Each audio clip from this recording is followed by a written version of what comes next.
Chegamos ao final dessa carta de Paulo aos Coríntios, a segunda carta, né? E hoje o capítulo 13. É muito bom, né, nós estarmos meditando todos os dias num capítulo e absorvendo o espírito da palavra de Deus. Agora eu convido você a meditar comigo em Gálatas, também uma carta do apóstolo Paulo aos Gálatas. E essa carta aos Gálatas, ela é muito forte, porque ela trata principalmente do caráter do cristão. Bom, vamos meditar nessa, terminar esse capítulo hoje, amanhã iniciamos Gálatas, hein? Não perca. Vamos pedir a direção de Deus. Ó Espírito Santo, o Senhor sempre nos conduz na meditação dessa palavra. Então, nos ilumina e nos dá o entendimento dela para que possamos te agradar. Que assim seja. No versículo 1 diz: E esta, a terceira vez que vou ter convosco. Por boca de 2 ou 3 testemunhas será confirmada toda a palavra. Já anteriormente o disse e de antemão digo, como estando presente uma segunda vez. Mas agora, estando ausente, o escrevo aos que antes pecaram e a todos os mais, que se outra vez for, não lhes pouparei. Visto que buscais uma prova de Cristo que fala em mim, o qual não é fraco para convosco, antes é poderoso entre vós. Porque ainda que foi crucificado por fraqueza, vive contudo pelo poder de Deus. Porque nós também somos fracos nele, mas viveremos com ele pelo poder de Deus em nós. Examinai-vos a vós mesmos, se permaneceis na fé. Provai-vos a vós mesmos. Não sabeis quanto a vós mesmos que Jesus Cristo está em vós? Se não é que já estáis reprovado. Então, muitos dizem, né, ou até diziam, pensavam naquela altura, quando olhavam Jesus, né, na cruz, olha, ele fracassou, ele falhou na missão que ele tinha. Então, afinal de contas, por ele estar na cruz, não é o Messias. Na verdade, ele estava cumprindo um plano e ele ressuscitou. Mas há muitas pessoas que, ao olharem o plano da salvação, a cruz, eles consideram que Jesus fracassou como ser humano. Na verdade, tudo que ele passou, ele enfrentou, foi por amor e como um plano, cumprindo o plano de Deus. Mesmo que naquele meio daquela dor, daquela situação, ele ali estava vencendo, ele venceu o diabo, ele venceu a morte, ele venceu o inferno, ele venceu a enfermidade, ele venceu o reino desse mundo e estabeleceu de uma vez por todas o reino de Deus através dele, através do seu sangue. E aí Paulo fala esse versículo 5 aqui, muito forte. Ele manda que nós examinai-vos a vós mesmos se permaneceis na fé. Eu tenho que examinar a minha fé diariamente, todos os dias, para ver se eu estou na fé. Ele fala ainda, provai-vos a vós mesmos. Quer dizer, os problemas, as situações, elas estão nos colocando à prova, né? Se de fato eu estou crendo. Diante de uma tentação, quando eu resisto ela, quando eu não cedo aos pecados, então eu estou me colocando à prova. Não significa que dizer, por exemplo, que diante de uma situação que eu sei que é uma fraqueza minha, aí eu falo, não, eu vou até lá que é para provar que eu estou forte. Você pode ter certeza que cai. Então, diante de uma fraqueza, diante de uma situação, um caminho que é mau, o conselho de Deus é você fugir.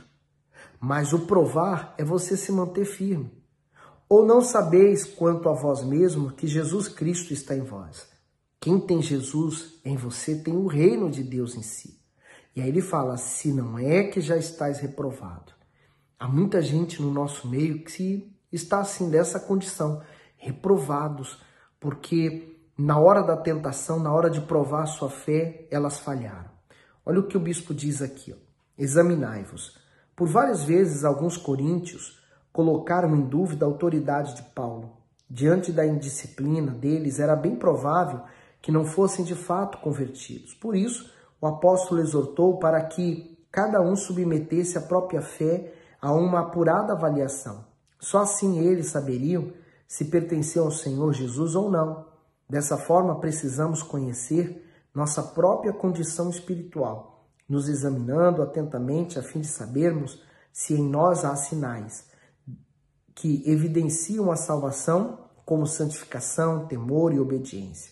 Somente por meio do autoexame da alma e dos frutos pessoais conhecemos o nosso verdadeiro estado diante de Deus. Provai-vos. Muitos sabem e creem que se provarem a Deus obterão uma resposta dele. Mas o que a maioria talvez não saiba é que quando fazemos uma prova com Deus, provamos também a nós mesmos, ou seja, provamos se de fato depositamos toda a nossa confiança nele.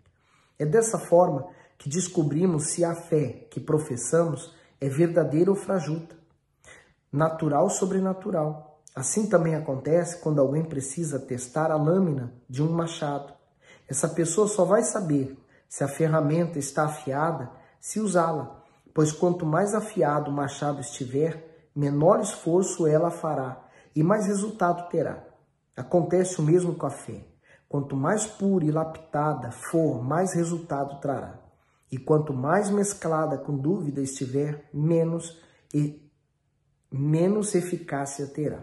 Então, assim seja, né? O problema, digamos que é grande e a fé da pessoa é pequenininha. Mas conforme ela vai investindo na sua fé, ela vai buscando em Deus, ela vai colocando a sua dependência em Deus e ela vai para o altar, então a fé dela cresce, se torna maior do que o problema. É como Davi diante de Golias.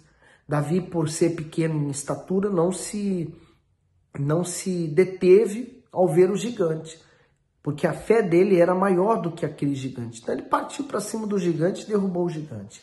Assim é todos aqueles que usam a sua fé. No 6, mas espero que entendereis que nós não somos reprovados. Ora, eu rogo a Deus que não façais mal algum, não para que sejamos achados aprovados, mas para que vós vos façais o bem, embora nós sejamos como reprovados. Porque nada podemos contra a verdade, senão pela verdade. Porque nos regozijamos de estar fracos, quando vós estáis fortes, e o que desejamos é a vossa perfeição. Portanto, escreva essas coisas estando ausente, para que, estando presente, não use de rigor, segundo o poder que o Senhor me deu para edificação, e não para destruição. Quanto ao mais, irmãos, regozijai-vos, sede perfeitos, sede consolados, sede de um mesmo parecer, viver em paz. E o Deus do amor e da paz será convosco. Saudai-vos uns aos outros com ósculo santo. Todos os santos vos saudam.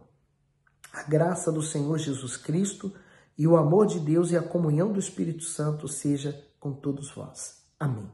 E aqui ele encerra então a segunda carta aos Coríntios, né? E ele fala, quanto ao mais, irmãos, regozijai-vos, sede perfeitos, sede consolados, sede de um mesmo parecer, viver em paz. As maiores guerras dos seres humanos é entre eles próprios, né? E é isso que causa os maiores conflitos. Quando você tem o Espírito Santo, você tem o próprio Espírito de Deus, a mente de Deus guiando você. Não tem como você andar em conflito com ninguém. Por isso, mantenha-se firme na sua busca, na sua entrega, mantenha a sua comunhão com Deus e vamos seguir firme nesse propósito da leitura da Bíblia. Até o final desse ano nós vamos ter terminado o Novo Testamento. E aí você pode investir depois no Velho. Eu costumo orientar as pessoas a lerem o Novo, como nós estamos fazendo, e aliado ao Novo, ler uma parte do Velho. Faça isso. A Bíblia do Bispo, se você a tem, ela tem os comentários que vai ajudar você na sua meditação, tá bom? Que Deus continue iluminando você. Eu gostaria de saber o que Deus tem falado com você através dessas duas epístolas de Coríntios. Você pode pôr aqui nos comentários? Então, fala aí para nós o que Deus tem te tocado, ou o que Deus te tocou mais, o que mais te chamou a atenção. Então, escreva aqui nos comentários e partilhe o vídeo com outras pessoas, tá bom? Deus abençoe.